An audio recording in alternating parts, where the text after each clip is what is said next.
in Italy before coming home. I can't imagine a better place for a NATO summit than, or for a G7 summit than Sicily. It's a beautiful place. Yeah. I've not been there. Oh, it's something. Yeah, and I'm sure those troops look forward to meeting with him. And, you know, people have been talking about his trip so far, and your last guest was saying that she thinks that it's been successful. Yeah. Not a lot of negative news coming out of this international trip. Let us know what you think. Thanks for joining us, Fox. The alleged bomber spent 3 weeks in Libya before returning to England just days before the attack.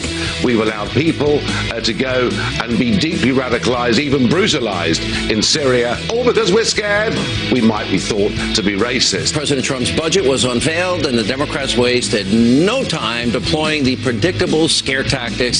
Senior citizens lose perhaps the one nutritious meal a day they get. It is not an overstatement to say that some children will die because of this. President Trump continues his marathon European journey with a stop in Belgium.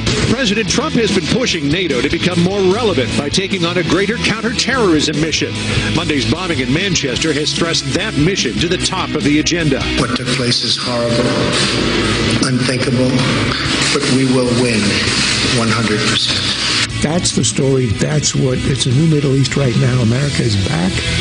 That's the story, and the consequences are going to be immense. After their meeting, the Pope gave Trump a medal featuring an olive branch. Yeah, when Trump received it, he said, does this mean I can eat for free at any Olive Garden? Or is this just here in Italy? Or?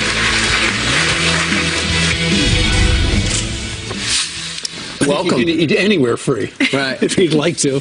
Hi, everybody. Welcome to the show. We are live from a rainy New York City on this Thursday. That's right, but it is Thursday. It is tail end of the week, which means we can smell the weekend. And things get a little bit better because we're able to do a cold open without us. When it's real serious, we open up talking. When things are starting to back off, we get to the investigation. Which this is the first time this week I think we've been able to do that. Yeah, and we're starting a little bit later. Meanwhile, we begin with a Fox News alert. The Manchester bomber's father and brother arrested, linked to terror networks worldwide.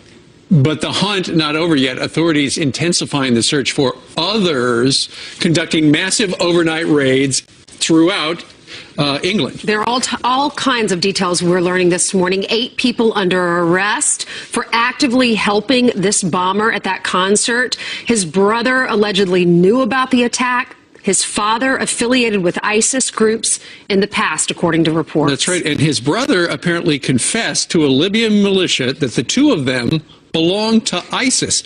Now, here's the part that's going to bother a lot of people now that, and that's some of the leaked photographs that the UK is really steamed about, is the fact that apparently security services missed 5 opportunities to stop this guy. Yeah, and meanwhile, we have more details on the bomb itself, video of him purchasing a backpack, and now why there's people still on the heightened alert, and how this could relate to other bombings. Meanwhile, Greg Palcott is live in Manchester, where a moment of silence for the victims was just held.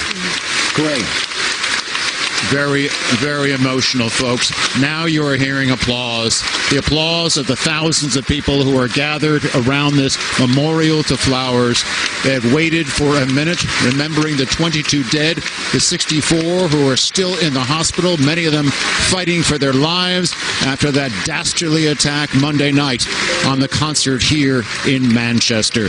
This, as the police very much are searching for who is behind and what is behind the attack. I'm going to pause for a moment.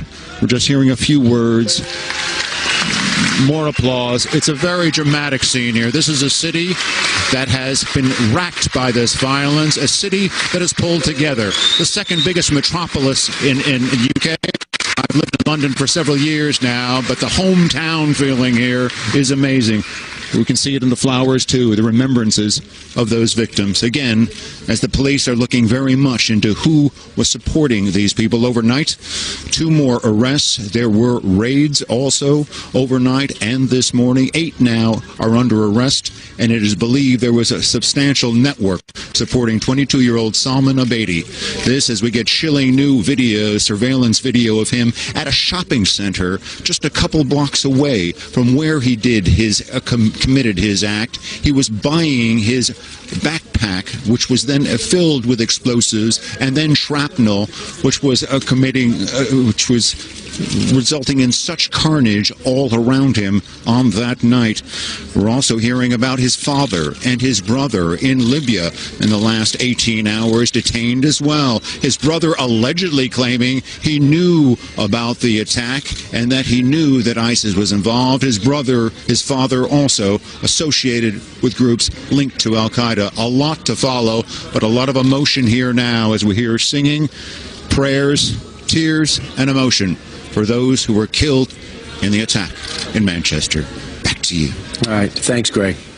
Meanwhile, his dad also is quoted saying, yeah, it's not us. We don't believe in killing innocents. We're not the ones who blow up ourselves. So he's saying that he is not behind it. The problem is his dad was linked to an Al-Qaeda group when Gaddafi was still there in Libya. Think about what you and your family discuss. You talk about sports, you talk about politics, maybe homework that your kids had. In this family, they're talking about blowing people up and planning it together as a family, and this will not be the last time. There are other families out there doing the same thing, and that's what's scary. Well, I mentioned a moment ago, before we went to Greg, security services apparently missed 5 opportunities to stop him, including some of the bomber's friends called one of those hotlines and said, hey, this guy just said being a suicide bomber was okay. And apparently his own family, there's another story out there, his own family was so worried about him, they warned security officials he was dangerous, and so they His own family? His own family took his passport. And what they did was they convinced him to come to Libya, where the family, the father and the mother, were living. Come to Libya. They confiscated his passport, and the only way he was able to leave Libya was because he said, you know what, Mom and Dad, I'm going to go to a pilgrimage at Mecca. And they said, oh, in that case, here's your passport. Next thing you know, he heads back home. But on the way, just 4 days ago, he stopped in Dusseldorf, Germany. People want to know what was going on in Dusseldorf. But why the dad arrested? If dad's saying you're not part of terror and you're going to Mecca. They're not believing. Yeah, they're not believing him. Meanwhile, he was caught on video actually buying the backpack. However, investigators say they can't rule out the fact that it ended up being a vest. Number 2 is it could be a switch in his hand. They're not really sure about what it could have been, a backup situation. But it looks like the people that felt it the worst are the ring right around the bomber itself, and it killed at least 7 parents. Wow. Well, meanwhile, President Trump is meeting with leaders of NATO. The fight against terror was already on the agenda. Just what happened on Monday in Manchester, it puts a new urgency on that topic. Here's the president. When you see something like happened 2 days ago, you realize how important it is to win this fight. And we will win this fight. It's a horrible situation. What took place is horrible, unthinkable, but we will win 100%. How many of these plots? Yeah, that's true. How many of these plots are getting blocked, and how much are they just getting aggressive after the explosion? We see the manhunts in France. We watched the manhunt in Boston. We see the manhunt now to wrap up, 6, 8, 10 people. And look at this family. Sooner or later, since our leaders aren't doing it, the American people, the British people, the French people, the Belgians are going to rise up and say, you got to be kidding me. We're going to start doing things politically correct because we care more about our families than you seem to. Well, meanwhile, the United States, according to Charles Krauthammer, under the direction of this new president, has a new direction, and America is back. The real story is not the Vatican. It's not even the Israeli trip. It's the realignment of American policy over Iran, getting this 50 Sunni nations lined up with Saudi Arabia behind us. This is a new day in the Middle East, and it's going to have reverberations for many years. That's the story. It's a new Middle East right now. America is back. That's the story, and the consequences are going to be immense. And so one of the things the president is doing with the European ministers right now is he's trying to convince NATO, hey, you know what? There are only 5 countries in NATO that pay the 2% that they're supposed to be paying.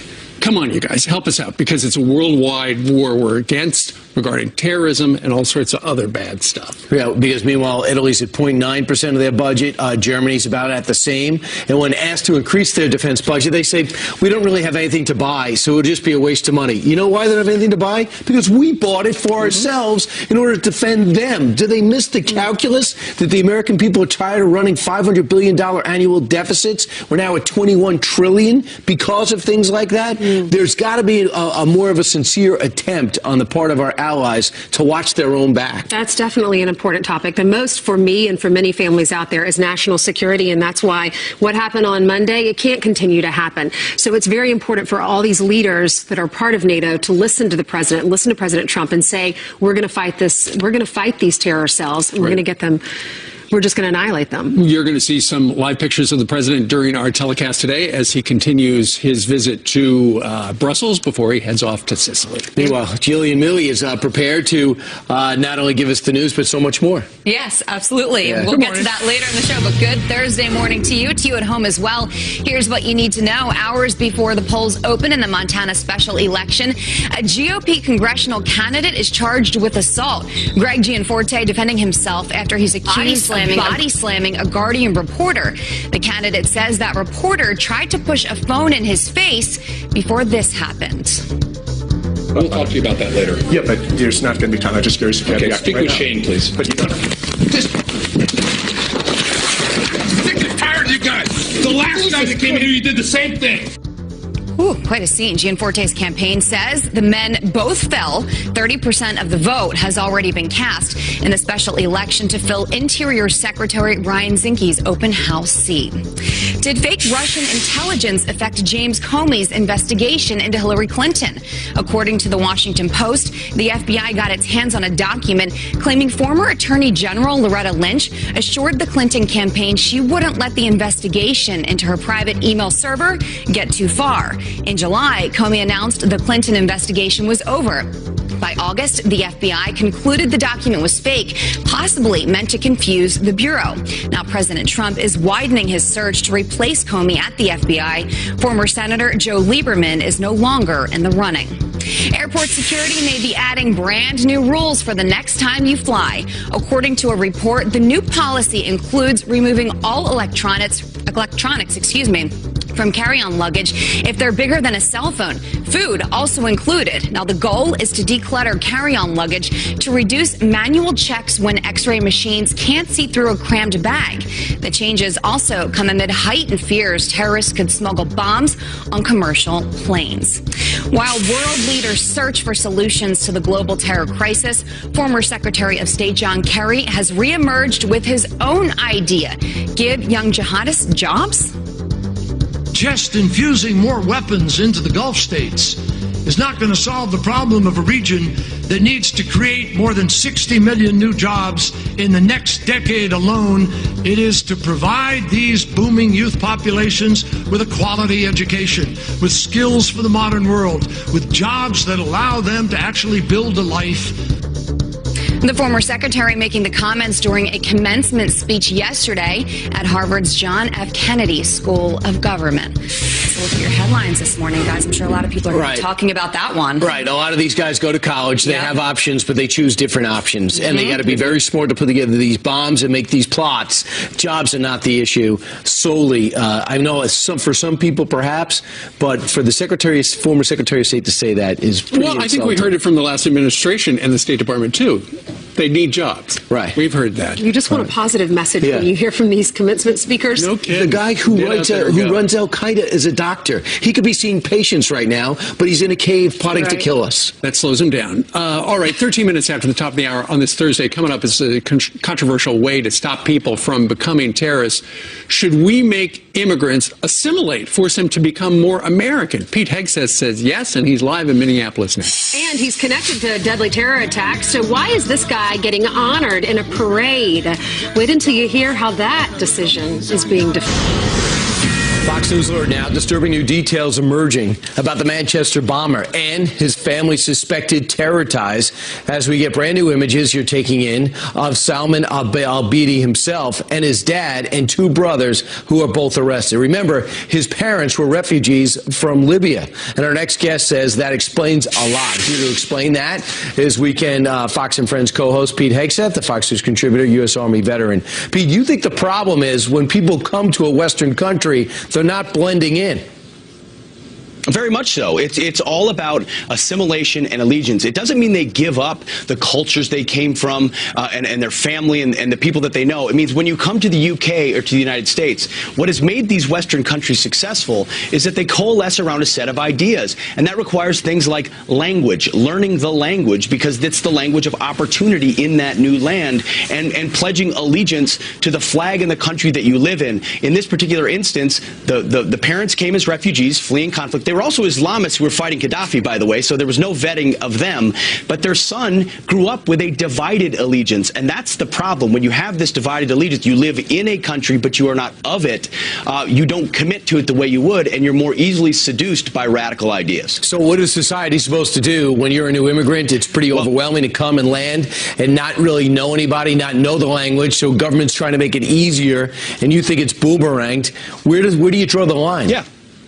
Well, first of all, you've got to make sure that when they come, you give them every opportunity to assimilate. And I'm going to pull up a Teddy Roosevelt quote. I've been doing some research on this. He gave a great quote in 1907, and he said this. He said, "We should insist that if the immigrant who comes here in good faith becomes an American or a Brit and assimilates himself to us, he shall be treated on an exact equality with everyone else. There can be no divided allegiance here." The key phrases there are good faith, coming in good faith, and then also no divided allegiance. You got to have extreme vetting to make sure people are coming in good faith, especially with refugees who aren't striving to come but are placed in a particular country. That's a big difference. And then divided allegiance, if there is an indication that there is no investment in the state they're in, these Western countries, we better get our arms around it, because the problem is only getting bigger. Right. And this refugee wave of migrants, Brian, that's the first generation. If they don't assimilate, these Syrian refugees, we're looking at a next generation that has divided allegiance and is easy for the picking when it comes to Islamists. Right, and especially as they back off American history in the schools, you don't even have to know about the country that you're now getting opportunity to excel in. Pete, thanks so much. You got it. Thank you. All right, 10 minutes now before the bottom of the hour. Here's what's straight ahead. Did the Obama administration knowingly keep illegal, violent MS-13 gang members in the United States? You got a bombshell report breaking this morning on just that. And it's one of the most heroic military stories of our time. An Army staff sergeant battling hundreds of Taliban fighters for 12 hours, saving his men and not giving up. It earned him the Medal of Honor. Clint Romeshay here with his incredible story and why he got that medal. Here are some quick headlines for you. A bombshell report revealing the Obama administration allowed illegal and violent MS-13 gang members to come into the United States. According to Senator Ron Johnson, Customs and Border Protection documents show 16 teenagers caught crossing the border in 2014 admitted to being a part of that deadly gang. The new report comes as we learn the brutal MS-13 gang is turning Long Island, New York into a homicide hotbed. In just the past 16 months, the violent members have been linked to 38% of the murders in Suffolk County. And illegals in San Francisco will now get extra protection and services at their schools. The city school district unanimously passing a new policy that forbids school employees from cooperating with ICE. Steve? Thanks, Ainsley. In 2013, Army Staff Sergeant Clinton Romeshay earned the Medal of Honor for his role in the battle in Afghanistan. 5 years earlier, hundreds of Taliban fighters viciously attacked combat outpost Keating in Afghanistan for 12 hours. Romeshay took action, helping take down the terrorists and bring his fellow soldiers to safety. Unfortunately, 8 Americans were killed in the battle. Clint details the harrowing tale in his book, Red Platoon, which has been out for a year. It is a bestseller and has just been re-released in paperback just in time for Memorial Day. And Clint Romeshay joins us live right now from Florida. Clinton, good morning to you. Hey, good morning, Steve. Thanks for having me. You bet. I know it's got to be tough for you to talk about, but let's take folks back to October of 2009. You're the commander at Outpost Keating in Afghanistan, and you've been sent there to dismantle it. Why? Well, we've been stationed there for about 3 months. We were holding the area for the elections going on that year, and we'd finally gotten word because of the tactical location being basically having an outpost at the bottom of a valley. it was deemed pretty much indefensible and unuseful. So we were actually about to break down, but 2 weeks before that, the Taliban had different plans for us and hit us pretty hot and heavy that morning of October 3rd. Tell us how it started.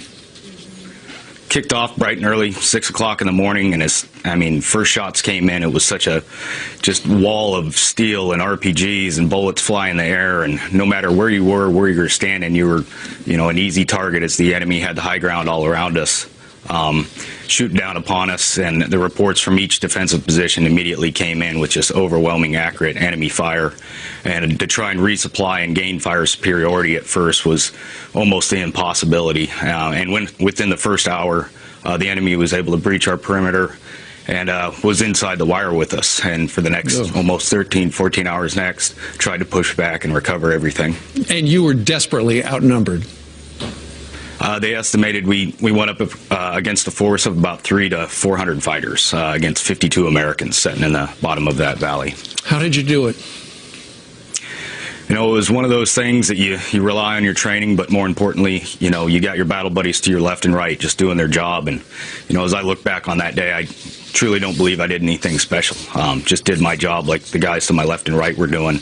And it was really, truly a motivation of not hatred of the enemy trying to kill us, but a motivation of love for your fellow soldier to your left and right that pushed you forward to do what you knew they'd do for you.